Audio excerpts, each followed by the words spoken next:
Continuando con la presentación, para completar la hora académica de clases, seguimos que las características de este músculo transverso, pues va a darle esa característica, valga la redundancia, de las fibras musculares que son horizontales y constituye el tendón conjunto al final.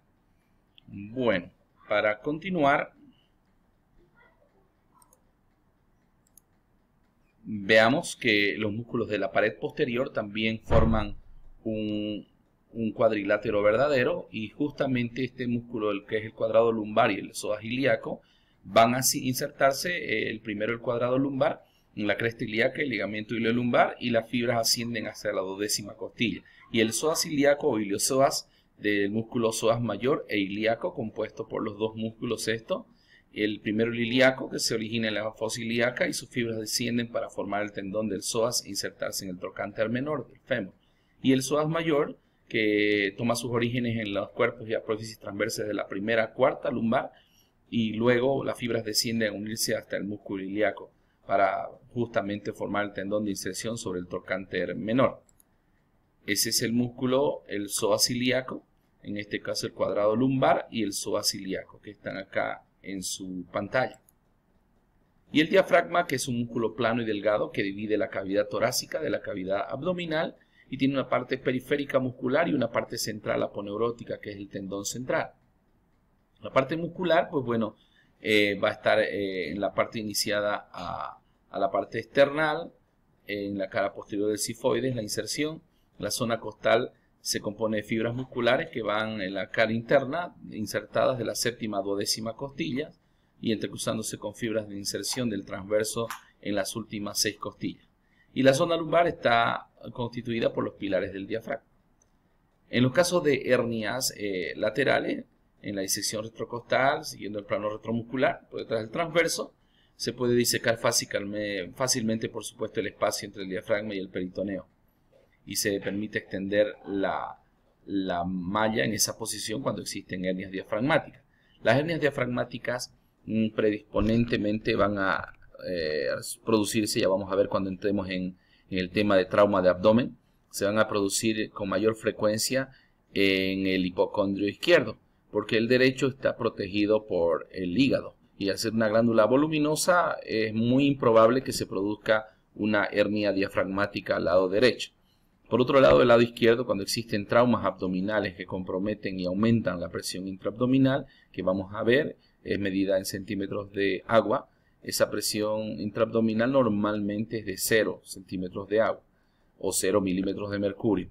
De 0 a 5 se considera prácticamente, algunos libros dicen hasta 8, pero la idea es que aprendan ustedes que la presión intraabdominal normal, la PIA, es igual a 0 milímetros de mercurio. Y al aumentar esa presión en un trauma abdominal, pues entonces puede ocasionar lesión en el diafragma, el lado de mi diafragma izquierdo, y provocar hernias diafragmáticas. Entonces, por esa razón es que las hernias son con mayor frecuencia en el diafragma en el lado izquierdo. Por otro lado, las hernias hiatales se refieren al hiato diafragmático o el hiato esofágico que existe en este músculo que divide, por supuesto, el esófago del estómago hacia la parte abdominal.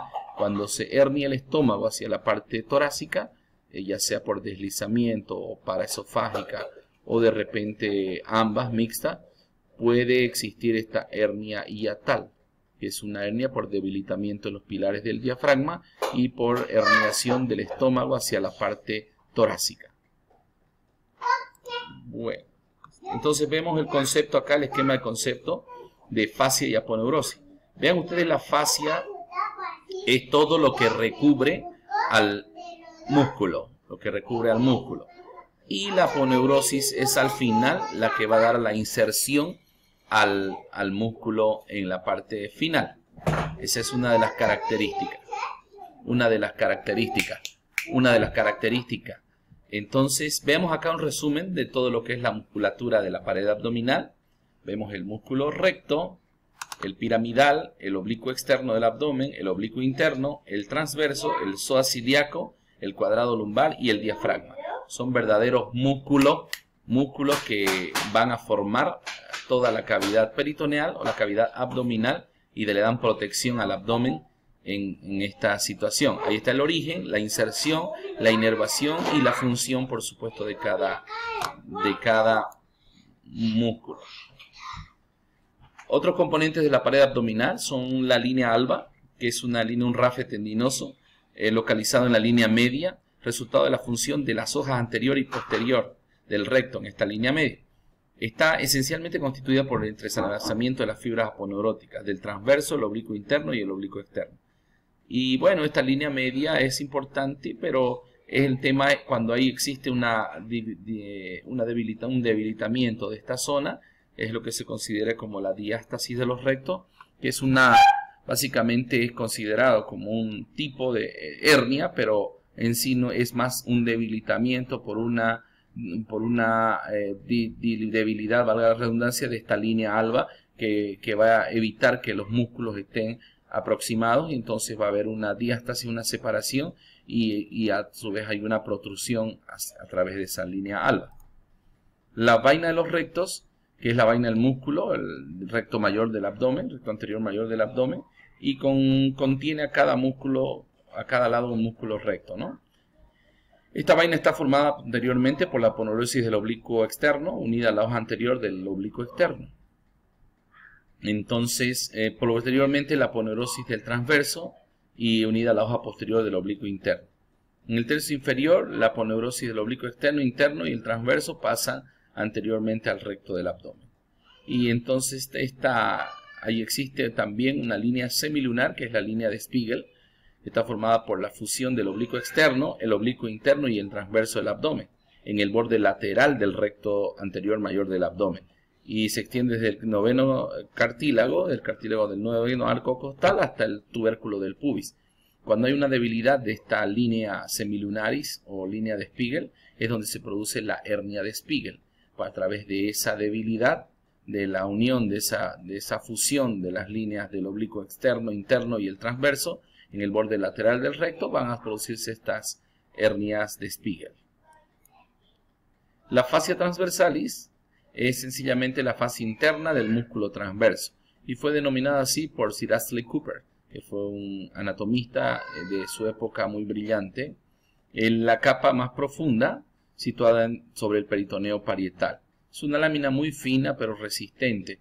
Esa fascia precisamente es una fascia que también está descrita en la zona inguinal como la pared posterior de la zona del cuadrado inguinal, o sea, de la zona del inguinal. Entonces va a estar como la pared posterior de la anatomía de la región inguinal. En este caso, esa fascia transversal es cuando existe un debilitamiento, por ahí es donde se producen las hernias directas. Ya vamos a ver cuando entremos a hernia inguinal. Y el ligamento de Cooper o ligamento pectíneo de Cooper es una estructura fija y sólida que resulta del engrosamiento y la fusión del periósteo púbico, la fascia del músculo pectíneo, el tracto iliopúbico, que es el ligamento inguinal, y la inserción del músculo transverso.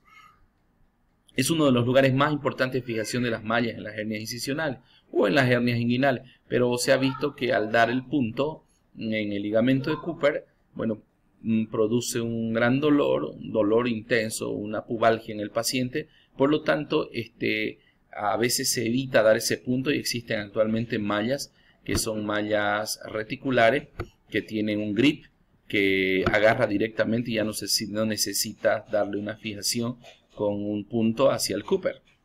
Bueno, en realidad este ligamento también hay que tener cuidado, porque en el 20% de los pacientes vasos venosos pueden cruzar este ligamento en la parte interna, que son los vasos obturatrices aberrantes. Hay la obturatriz accesoria y anastomosa con la ilíaca externa, los vasos inferiores con los vasos obturatrices. Está la vena obturatriz o la corona mortis, que es una vena muy importante. Entonces, cuando se produce un sangrado importante, es precisamente una vena que es muy difícil la hemostasia, porque está cruzando a través de ese ligamento de Cooper. Entonces puede producir una hemorragia cataclísmica y por supuesto la muerte, la corona mortis. Y las fascias superficiales, pues bueno, Entre la piel y los planos musculoaponeuróticos existe una capa de tejido conjuntivo fino por encima del ombligo. Debajo de la cicatriz umbilical, la fascia se divide en una fascia grasa superficial, la fascia de Camper, y una capa más profunda y membranosa, que es la fascia de Scarpa.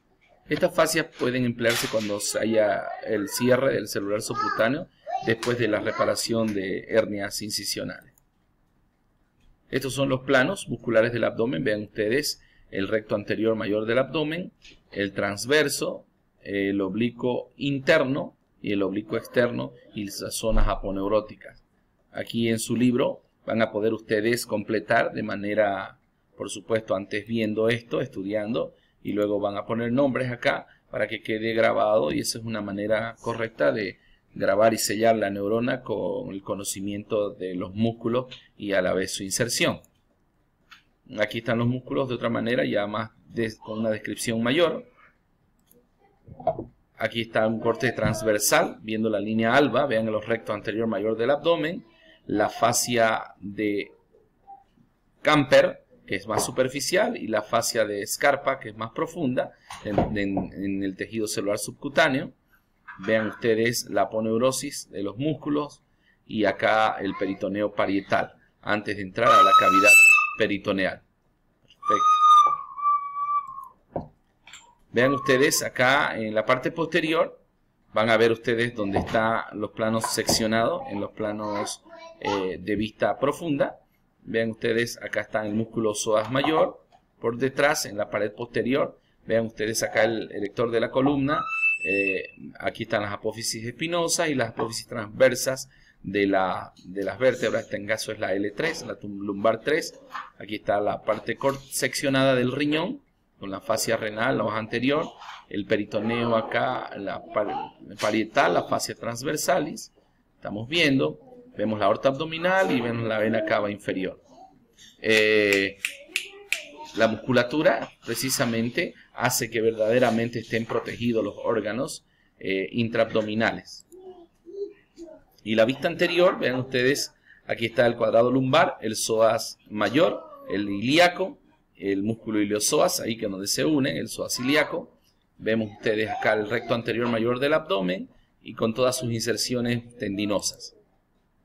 La vista anterior también, un plano más profundo, vean con toda la parte de los nervios para su correcto tratamiento quirúrgico. Cuando existe, hay que respetar, por supuesto, a eso me refiero, el tema de los nervios.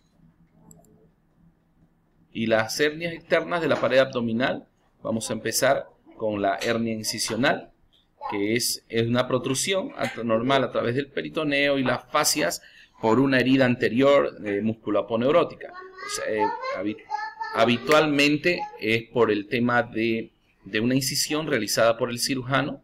Entonces se va a producir luego cuando existe una debilidad de esa sutura y hay una dehiscencia de la sutura, es un debilitamiento y una ruptura, pongámosle así, de la sutura, se produce esta hernia incisional, que son complicaciones post-laparotomía.